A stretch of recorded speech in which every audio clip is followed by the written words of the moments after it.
Halo semuanya, berjumpa lagi bersama saya Gary Wawiling kali ini pada mata kuliah Sistem Operasi di Institut Teknologi Dell. Nah, kali ini saya akan membahas tentang sistem operasi atau operating system dari bukunya Silber Sarch, Galvin and Gagne tahun 2013. Nah, ini saya masuk ke chapter pertama, chapter Introduction. Kita akan lihat ada beberapa outline-nya di chapter 1 ini untuk introduction. Yang pertama ada apa yang bisa dilakukan oleh operating system, what operating system do, lalu organisasi dari komputer system, arsitektur dari komputer system, struktur dari operating system, lalu operasi yang bisa dilakukan oleh operating system, proses management, memory management, storage management, protection and security, kernel data structure, computing environment, hingga ke open source operating system. Nah, ini yang coverage atau cakupan yang akan dibahas pada chapter 1 yaitu Introduction Operating System Concept. Oke, kita langsung masuk aja. Apa sih yang bisa dilakukan oleh operating system? What is an operating system? Apa yang dinamakan atau yang dimaksud dengan operating system? Operating system atau OS atau sistem operasi adalah sebuah program yang bertindak sebagai jembatan yang menghubungkan antara pengguna dan komputer. Komputer di sini maksudnya adalah perangkat keras ya. Apakah itu monitor kalian, apakah itu prosesor, memori dan segala macam perangkat kerasnya. Nah, jadi sistem operasi ini sebagai jembatan antara si pengguna atau user menggunakan perangkat keras tadi gitu. Nah, tujuan dari si operating system sendiri, goals-nya adalah mengeksekusi program dari si pengguna dan membuat solving problem gitu. Lebih mudah, memudahkan solving problem atau memudahkan pekerjaan dari si manusia tentunya. Tadi menjalankan program-program yang telah dimasukkan oleh si pengguna sebelumnya. Membuat komputer sistem, ya semua perangkat kerasnya itu dapat dengan mudah digunakan gitu. Tanpa adanya sistem operasi, perangkat-perangkat keras tadi mungkin tidak bisa digunakan dengan baik, tidak bisa difungsikan sesuai dengan kegunaannya gitu. Oke, dan lalu goal selanjutnya adalah dapat menggunakan perangkat hardware komputer secara efisien gitu, in efficient manner. Oke, itu tadi secara sekilas apa pengertian dari operating system. Nah, selanjutnya ada computer system structure. Nah, komputer system sendiri bisa dibagi menjadi 4 komponen. Oke, ingat komputer system. Jadi bukan hanya komputer saja ya, sistem. Komputer system bisa dibagi menjadi 4 komponen. Yang pertama, ada yang namanya hardware. Nah, hardware inilah tadi yang kita perangkat kerasnya. Ada CPU, ada memori, ada input output device, atau perangkat-perangkat lainnya ya berupa smartphone juga bisa kita bilang sebagai hardware gitu ya. Terus atau perangkat-perangkat Arduino, perangkat-perangkat lain yang berupa perangkat keras gitu. Ini merupakan hardware, komponen pertama. Menyediakan basic computing resource. Dia menyediakan resource-nya, dia menyediakan perangkatnya gitu. Lalu yang komponen yang kedua adalah operating system. Nah, di komponen kedua ini operating system dia melakukan kontrol dan mengkoordinasikan penggunaan dari hardware tadi, dari semua aplikasi atau dari pengguna-pengguna. Oke, jadi kalau untuk menggunakan perangkat keras atau menggunakan resource yang ada, nah itu dia yang akan mengontrolnya. Aplikasi mana saja yang berhak, terus pengguna saja yang mana saja yang bisa menggunakannya gitu. Itu operating system.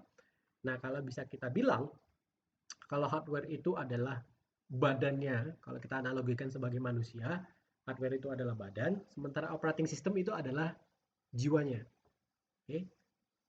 Ya, jadi antara hardware dan operating system ini akan membentuk satu kesatuan sehingga manusia tadi bisa dikatakan hidup gitu. Kalau tanpa ada operating system, ya badannya tadi tidak bisa bergerak, tidak bisa ngapa-ngapain, mati gitu istilahnya ya. Sama seperti perangkat.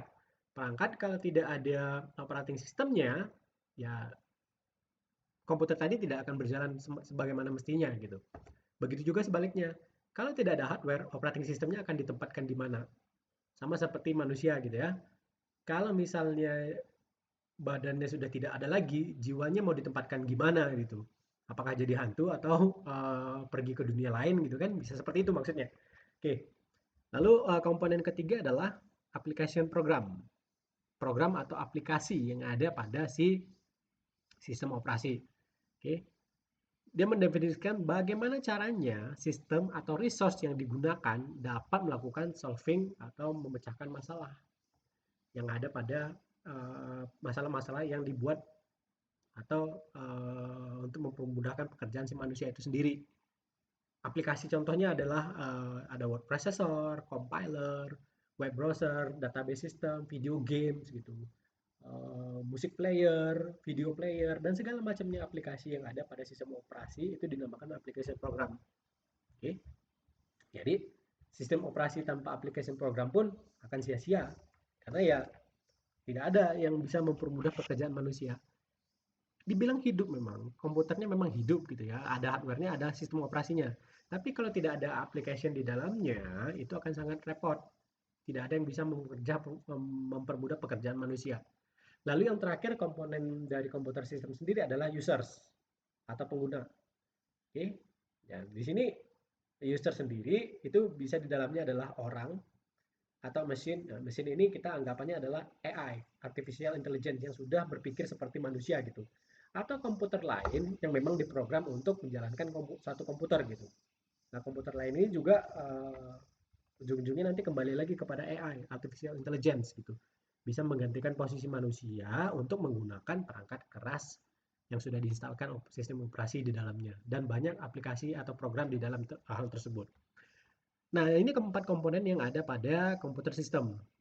Jadi harus diingat ada hardware, operating system, application program, dan users. Nah, di sini saya harus menggarisbawahi bahwa artificial intelligence ataupun robot itu bisa dikategorikan sebagai komputer sistem juga. Oke, bisa dikategorikan sebagai komputer sistem, tapi dia sudah mencakup semua ini gitu. Di dalamnya ada hardware, di dalamnya ada operating system, di dalamnya ada application program, bahkan usernya juga sudah di-embeddedkan, juga sudah ditanam di dalamnya. Usernya ini bukan berupa manusia lagi, tapi berupa artificial intelligence, berupa kecerdasan buatan gitu. Oke. Ini kalau kita lihat strukturnya, yang pertama sekali di bawah itu adalah komputer hardware. Di dalam komputer hardware di atasnya bisa diinstalasikan operating system. Nah, di dalam operating system di atasnya ini bisa diinstalasikan beberapa macam application atau program.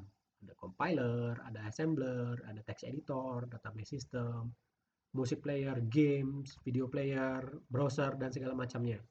Ini masing-masing pengguna bisa ya bebas menggunakan yang mana. Apakah menggunakan compiler, apakah menggunakan assembler, apakah menggunakan text editor, dan segala macamnya.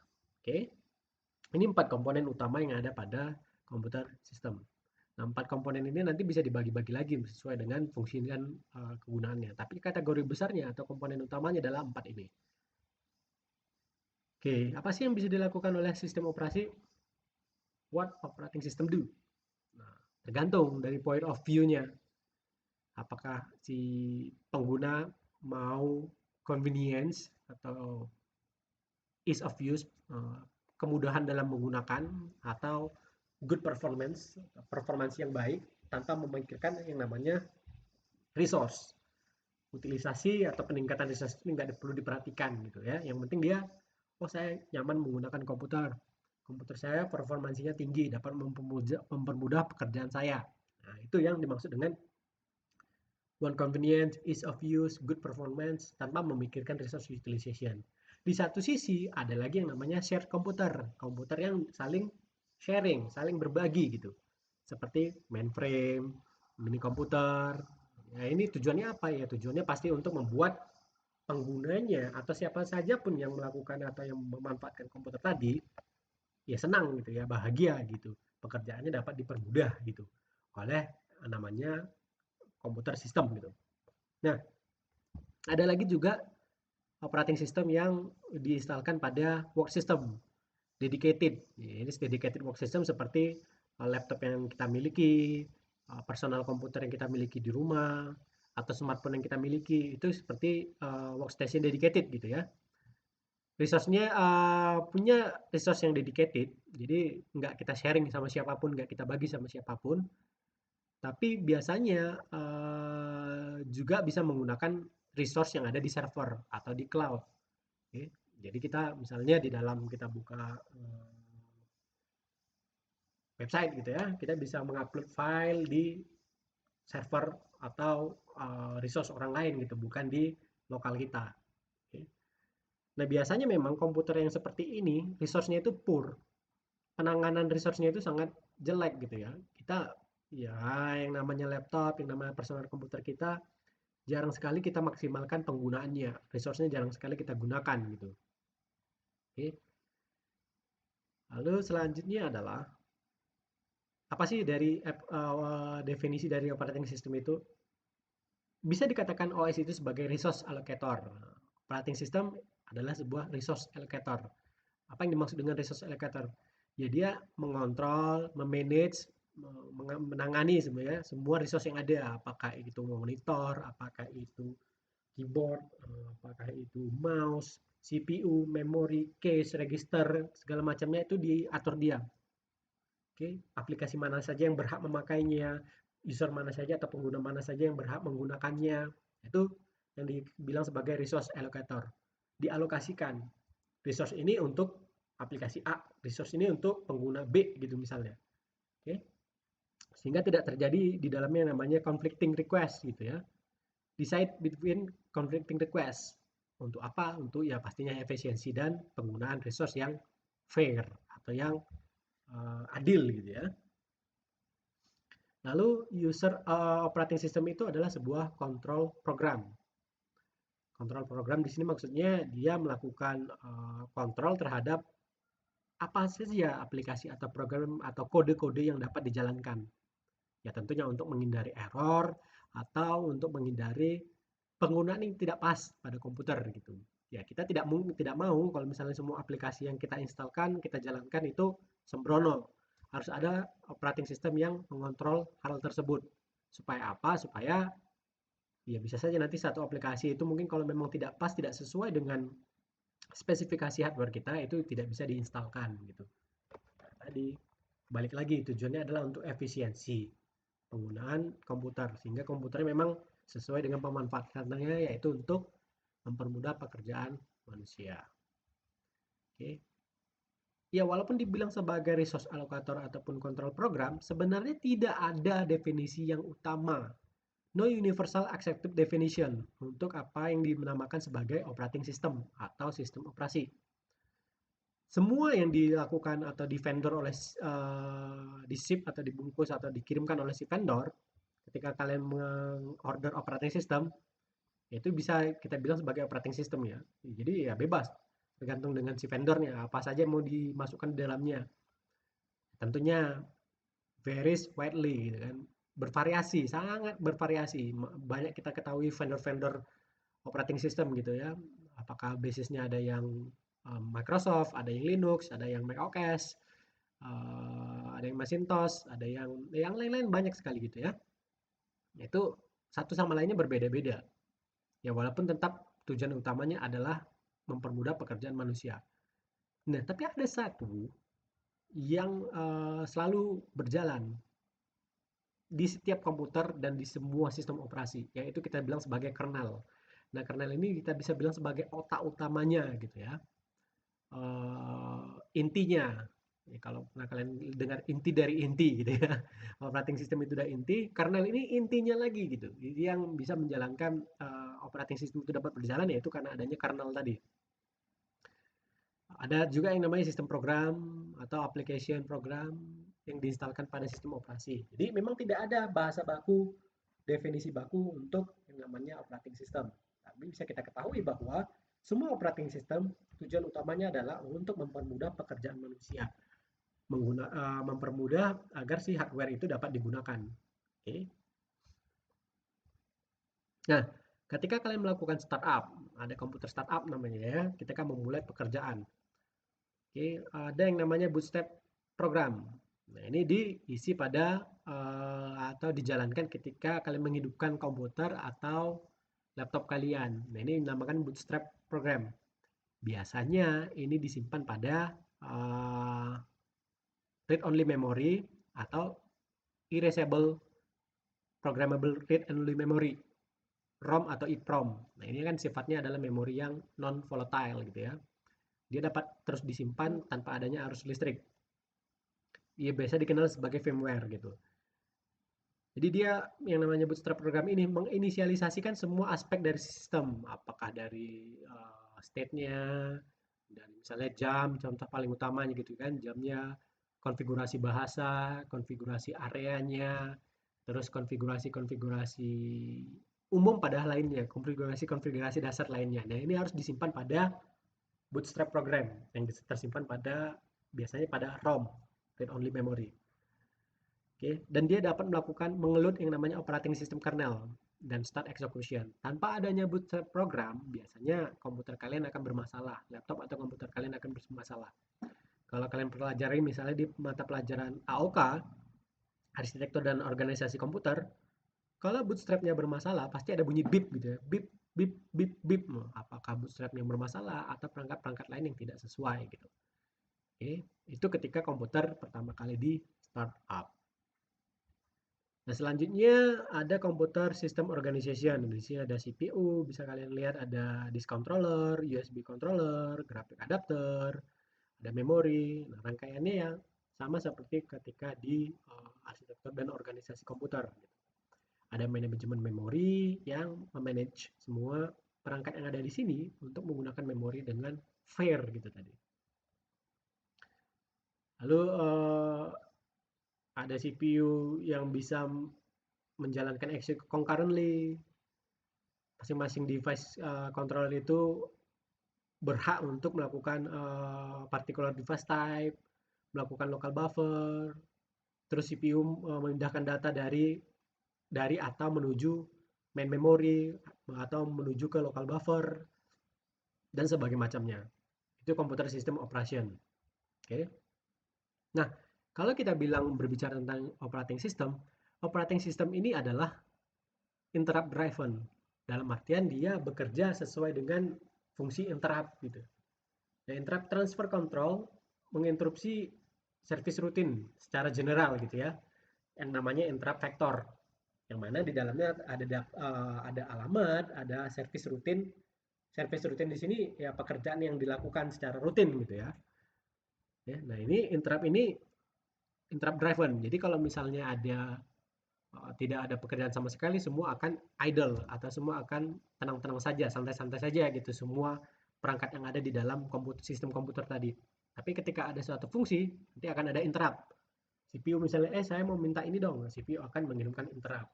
Atau memori akan mengirimkan interrupt, atau input output akan mengirimkan interrupt gitu ya. Itu supaya interrupt ini berguna supaya tadi semua komponen yang ada di dalam komputer sistem dapat bekerja atau berjalan dengan sesuai dan fungsinya masing-masing. Ingat, operating system itu adalah interrupt driven, dikendarai oleh interrupt. Gitu. Tanpa adanya interrupt, aplikasi atau sistem operasi di dalam komputer tadi tidak bisa berjalan. Gitu. Nah, biasanya operating system atau OS itu akan menyimpan yang namanya state dari si CPU. Dengan cara apa? Dengan cara menyimpan di dalam register. Register ini kan adalah memori yang ada pada CPU ya. Atau pada program counter itu akan disimpan. Atau dia mendeterminasikan mana yang interrupt yang terjadi. Apakah polling interrupt atau vector interrupt. Polling atau vector. Nah, bedanya antara polling ini dia hanya mengecek saja mana aplikasi yang itu kalau polling ya, kalau interrupt driven ya, kalau polling itu dia akan mengecek komponen-komponen mana saja yang lagi idle, lagi tidak ada pekerjaan, atau komputer mana saja yang ada pekerjaan. Oke, nanti dia akan memberitahu pada si CPU. Tapi dia akan tidak memberitahu perangkat mana yang akan membutuhkan pekerjaan atau memori mana atau alamat mana yang membutuhkan pekerjaan tadi. Dia hanya memberitahu supaya, hey CPU siap-siap, ready gitu. Lalu sih kalau misalnya vector interrupt ini agak berbeda dengan polling. Kalau vector interrupt ini dia akan tahu nanti, dia akan mengecek kira-kira komponen mana yang akan menggunakan CPU. Oke. Beserta alamat, beserta state-nya di dalam itu akan tahu gitu ya. Lalu nah, setelah ini untuk input output strukturnya ya, struktur dari input dan output gitu. Oke. Setelah input output dijalankan gitu, dia mengembalikan kontrol kepada user program setelah si input outputnya diselesaikan. Ya, pekerjaannya adalah ya dia mengunduh instruksi kepada CPU sampai ke interrupt selanjutnya. Next interrupt interrupt di sini maksudnya instruksi selanjutnya gitu ya. Ada instruksi lanjutan atau tidak gitu. Oke, interrupt di sini bukan seperti contohnya kalau kalian analoginya bukan seperti kalian lagi bermain lalu diinterupsi. Ya itu seperti itu juga nanti tapi interrupt di sini lebih cocok kalau dalam bahasa operating system itu seperti instruksi gitu ya, interrupt itu. Lalu ada wait loop. Ada selanjutnya setelah control return kepada user program tanpa menunggu IO completion. Yang pertama tadi dia menunggu IO completion, yang kedua tanpa adanya IO completion. Nah, kalau menunggu IO completion yang pertama ini dia tunggu dulu program yang sudah berjalan baru dia bisa masuk. Instruksi selanjutnya baru bisa masuk. Nah, tapi kalau misalnya user program without waiting tanpa menunggu IO completion. Jadi kalau misalnya sudah ada program yang berjalan, dia nggak butuh program itu cepat selesai dulu deh. Dia bisa masuk dengan yang namanya system call. Nah, system call ini bisa memang di request oleh user operating system gitu ya, tanpa menunggu IO completion atau device status table atau OS index. Nah, ini bisa terjadi kalau misalnya interrupt atau request yang dijalankan itu execute-nya itu privilege-nya atau haknya itu bisa lebih tinggi dari program yang sedang berjalan. Jadi misalnya kalau kita sedang menggunakan auditorium, mahasiswa sedang menggunakan auditorium, tiba-tiba Pak Luhut beserta Pak Jokowi datang ingin menggunakan auditorium. Nah, siapa privilege yang lebih tinggi? Ya tentunya mungkin Pak Luhut gitu ya. Jadi pekerjaan mahasiswa tadi mungkin lagi ada kuliah umum digeser terlebih dahulu, diberhentikan terlebih dahulu, lalu masuklah Pak Luhut dan Pak Jokowi masuk ke dalam tadi auditorium untuk menyelesaikan pekerjaan mereka. Setelah mereka selesai, barulah mahasiswa bisa melanjutkan pekerjaannya. Itu yang without waiting completion. Tapi kalau yang waiting completion, dia tunggu dulu. Walaupun dia Pak Jokowi ataupun Pak Luhut, ya tunggu dulu selesai pekerjaan mahasiswa di auditorium, baru mereka bisa mengerjakan atau menggunakan auditorium ya. Selanjutnya, nah ini tidak perlu saya jelaskan, ini sangat umum gitu ya, ada kilobyte, megabyte, gigabyte, terabyte, bahkan sampai petabyte. Itu notasi dari storage yang ada pada komputer. Mulai dari yang terkecil bit, ada word, bit, byte, word, hingga ke petabyte. Di atas petabyte ada lagi, nanti bisa silakan kalian cari untuk referensi-referensinya. Oke, nah untuk storage sendiri, untuk storage itu ada yang sifatnya main memory, secondary storage, hard disk, solid state. Yang pertama kalau yang main memory itu adalah yang random access, biasanya bersifat volatile. Nah, main memory ini biasanya lebih dekat posisinya pada CPU. Apakah itu register, apakah itu cache, apakah itu RAM, random access memory. Nah, semuanya itu sifatnya volatile. Dalam artian, dia akan kehilangan daya simpannya jika tidak ada arus listrik yang masuk. Nah, itu main memory. Dan biasanya memang itu kapasitasnya kecil. Oke, karena dia main memory, cepat. Sementara secondary storage, dia ya ini kepanjangan dari si main memory ya, bisa menyimpan kapasitas yang besar. Dan dia sifatnya adalah non volatile. Dia dapat menyimpan walaupun tidak dialiri oleh sumber listrik. Nah, ini tidak perlu saya jelaskan karena ini sebenarnya bisa kalian baca di bukunya Arsitektur Organisasi Komputer.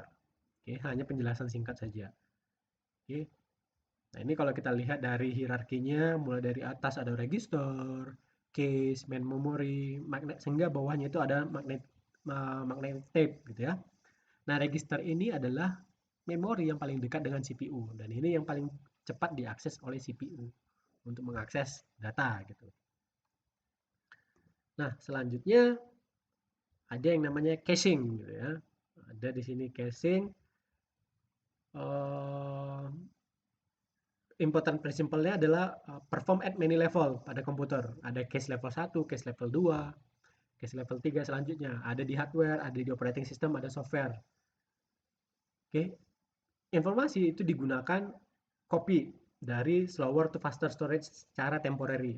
Nah, karena dia bersifat bersifat tadi volatile, maka dia temporary ya. Kalau tidak ada arus listrik, dia akan hilang datanya. Jadi tidak bisa disimpan secara lama, temporary. Tentunya kalau caching ini adalah faster storage cache. Akan dicek dulu dari CPU akan mengecek dulu ke uh, storage apakah datanya tersedia atau enggak. Kalau enggak baru nanti akan minta ke sesuai hierarkinya lagi, minta ke main memory, solid state disk, hard disk dan segala macamnya ya. Oke. Ini juga tidak perlu saya jelaskan karena ini adalah bahan materi dari arsitektur organisasi komputer. Jadi sebelum masuk sistem operasi, prerequisite-nya ya tadi harus terlebih dahulu sudah paham arsitektur organisasi komputer. Oke. Nah, di sini ada komputer sistem arsitektur. Nah, kebanyakan sistem, kebanyakan komputer itu menggunakan yang namanya single general purpose processor. Laptop kalian, smartphone kalian, PC yang ada di rumah itu biasanya menggunakan single general purpose processor gitu ya. Itu suatu prosesor ya baik apakah di dalamnya ada beberapa core gitu ya, tapi itu dibilang sebagai single gitu ya. Single general purpose bisa digunakan untuk banyak purpose.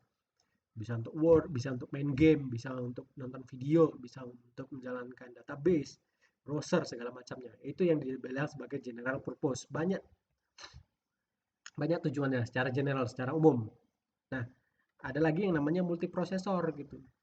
Nah, ini yang multiprosesor ini itu yang komputer ataupun perangkat-perangkat sekarang yang banyak digunakan. Multiprosesor dikenal juga sebagai yang namanya parallel system. Oke. Okay. Parallel system atau tightly coupled system. Apakah keuntungan dari multiprosesor ya? Seperti kita ketahui berarti multi, berarti banyak gitu ya. Ya keuntungannya pasti increase throughput, pemrosesannya cepat, economy of scale, increase reliability, okay?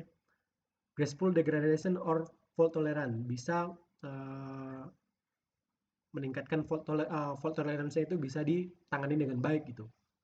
Ada dua tipe. Yang pertama adalah asymmetric multiprocessing, yang mana masing-masing prosesor di dalam sistemnya tadi, di dalam multiprosesor tadi, itu menjalankan task atau spesifik task yang berbeda-beda. Oke, sementara symmetric multiprocessing, masing-masing prosesor di dalamnya tadi menjalankan pekerjaan yang sama. Jadi kalau contohnya kalau yang asymmetric multiprocessing, di dalam satu kelas ada 30 mahasiswa misalnya.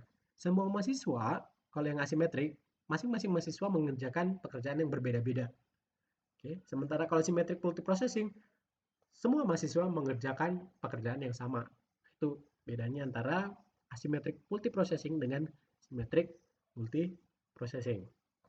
Selanjutnya, oke ya ini ada symmetric multiprocessing architecture ya. Dia juga mengakses memori yang sama gitu, memori utamanya gitu ya. Ada tentunya di dalam masing-masing CPU ada register, ada cache-nya yang berbeda-beda antara satu CPU dengan CPU lain. CPU indeks 0, CPU indeks 1, dan CPU indeks 2. Tapi untuk memori utamanya yang sifatnya non-volatile, mereka sharing. Oke. Nah, dual core itu juga bisa kita bilang sebagai multi core gitu ya. Ini kalau ini ada CPU 1, CPU 2, dan CPU 3. Oke. Masing-masing di dalamnya single ya. Kalau ini adalah satu chip yang di dalamnya ada dua CPU. Nah, itu kita bilang sebagai multi core. Ya, kalau sekarang kan mungkin bukan hanya dual core lagi. Ada yang Core i5, ada yang Core i7, makin banyak core-nya, bukan hanya dua. Ada yang 10, ada yang 16 core di dalamnya gitu ya. Di dalam satu chip prosesor. Oke, tetap seolah-olah di dalamnya itu ada kelompok-kelompok lagi seperti satu kelas mahasiswa gitu ya. Di dalamnya ada kelompok mahasiswa lagi. Kelompok besarnya yaitu tadi kelas misalnya kelas apa gitu. Kelas TK, kelas TI ataupun kelas TRPL. Di dalam masing-masing kelas ada kelompok-kelompok atau grup-grup tertentu lagi. Nah, ini ada yang namanya cluster system. Nah, cluster system di sini ada yang namanya seperti multiprocessor system, Tapi kalau bedanya, kalau tadi multiprosesor, prosesor yang multi, resource lainnya seperti memori ataupun seperti input outputnya hanya satu saja. Nah, kalau multi sistem ini memorinya juga banyak, input outputnya juga banyak, prosesornya juga banyak. Nah, biasanya yang di cluster system ini usually sharing storage via storage area network. Jadi storage-nya itu bisa dimanfaatkan bersama-sama, berbagi bersama-sama. Tentunya menyediakan yang namanya high availability. Oke, untuk mengerjakan pekerjaan itu banyak gitu. Lalu ada yang namanya asymmetric clustering. Asymmetric clustering ini ada di dalamnya satu mesin yang sifatnya selalu standby. Oke, ada symmetric clustering, di mana di dalamnya ada multiple node, running application, monitoring each other gitu. Nah, biasanya juga dalam beberapa cluster gitu ya, dia menggunakan high performance computing. High performance computing ini berbeda dengan komputer biasa atau laptop biasa. Yang namanya high performance pasti resource-nya berupa input output, memori ataupun monitor segala macam itu sudah sangat tinggi gitu ya. Biasa digunakan untuk parallelization. Nah, cluster system ini mungkin kalian akan bingung dengarnya. Tapi kalau saya jelaskan sama kalian tentang grid computing, cloud, apalagi tentang data center, nah itu termasuk salah satunya, termasuk jenis dari cluster system. Suatu komputer sistem yang digabungkan satu sama lainnya untuk membentuk satu kesatuan secara logikal. Dapat menjalankan pekerjaan yang sangat besar gitu kapasitasnya dan juga dengan kecepatan yang sangat tinggi. Oke, ini ada satu komputer terkoneksi dengan komputer lain, terkoneksi dengan komputer lain menggunakan storage area yang sama gitu. Oke. Nah, untuk chapter 1 saya selesaikan dulu di sini untuk part satunya. Selanjutnya nanti akan saya lanjutkan di part kedua. Tetap di pembahasannya di chapter 1 operating system concept dari bukunya Silbersatz, Delphine and Gagne tahun 2013. Oke. Terima kasih, sampai berjumpa di part kedua.